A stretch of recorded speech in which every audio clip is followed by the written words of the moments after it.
Managers at Southend Hospital say they may have to cut around 400 jobs in the next 3 years to save money. Unions have reacted with anger to the news and say morale is at an all-time low. Talks have already taken place between managers and union leaders about the need to cut jobs. 105 in the first year, 400 in total within 3 years. There's a simple reason why the hospital here is feeling the financial squeeze. More and more money in the NHS is being channelled into the community through GP surgeries.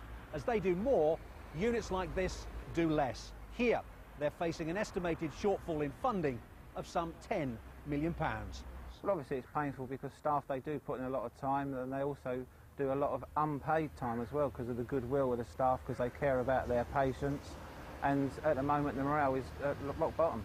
They believe patients will suffer. It's a fear shared by Patricia Harris, who's at the hospital for a check-up on grandson Leo. This is the main hospital for all of us, and cutting jobs, that means there's going to be cuts in services.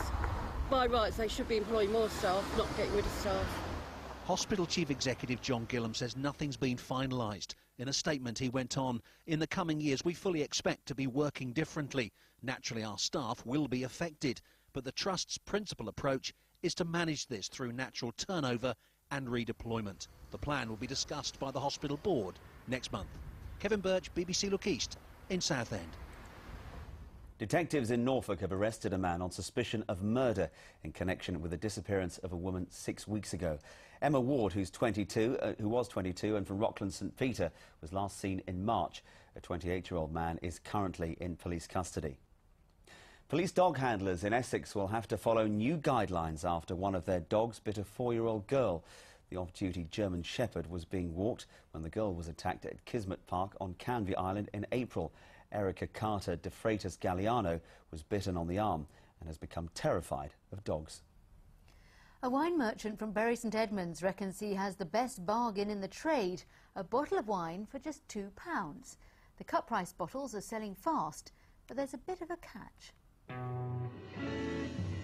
Not just any wine, 30-year-old German wine for £1.50. 20 to 30-year-old German wine? That's going to be off. Well, I think that's what's so extraordinary, because these are wines that weren't designed to be kept, but because they were stored in a house that didn't have central heating, they've lasted really well. When Nicholas Cork from Peatlings was called to a house being cleared, he found 2,500 bottles of wine stored in every nook and cranny. They were just everywhere. They were stacked in corridors, in bathrooms, rooms you couldn't get into for wine, and there it was, still untouched. Although most of the wine was German, hidden away were many classic vintages from all over Europe. Some fantastic wines, particularly from Bordeaux, from 1961, which was an absolutely stunning vintage. Some of them very hard to put a price on, but you know, you're talking up to a couple of £100 a bottle. Most people, though, will be taking a chance with the bottles for just a couple of pounds. There is a gamble involved. These are 20, 25-year-old wines. They've lasted predominantly fairly well, but we can't guarantee you won't get the odd corked or bad wine. It's a gamble customers keep returning to make. Andy Holland, BBC Look East, Bury St Edmunds. Quite drinkable. The family of a Norfolk soldier who survived a Second World War massacre which killed almost 100 of his comrades is in France to commemorate the atrocity. It's 70 years ago this week that the troops were murdered after surrendering to the SS. Julian Sturdy reports. The moment of capture 70 years ago on the retreat to Dunkirk. The Royal Norfolk soldiers had surrendered to the SS, but 2 hours later they'd been massacred, machine-gunned and bayoneted, their bodies thrown into a pit. 99 men were led into the field at Paradis, but only 97 remembered on this memorial. 2 Norfolk men survived the killing field. When the firing started, my father realised what was going to happen, as most of them did walking into the field, and he threw himself forward with his arms outstretched, and he actually got wounded. He got shot through the arm, and he lay there and he dare not move. He froze. Helped by this French farmer, they evaded capture for several more days. After the Second World War, Bill O'Callaghan and Bert Pooley set out to avenge their comrades. Their evidence at a war crimes trial in 1948 led to the hanging of this man, Fritz Nochlin, the SS commander who'd given the order to shoot. people of my generation have an interest, but we must try and educate the people of younger generations that they should still follow on and continue to remember what these people gave for the freedom of their country. Dennis is travelling to France to remember his father. Tributes will also be laid in the cemetery where the massacred soldiers were reburied. Bert's ashes lie among the friends whose death he avenged. Julian Sturdy, BBC Look East. 2 teenage girls have been praised for spotting and reporting a fire which damaged 11 beach huts on Clacton seafront. Some of the huts, which are owned by Tendring District Council, date back to the 1930s. It's still not clear how the fire started last night.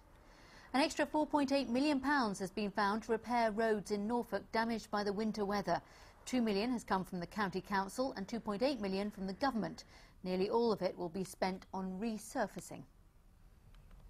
A landmark feature on the cliffs at Southend in Essex is back in action tonight after lying idle for years.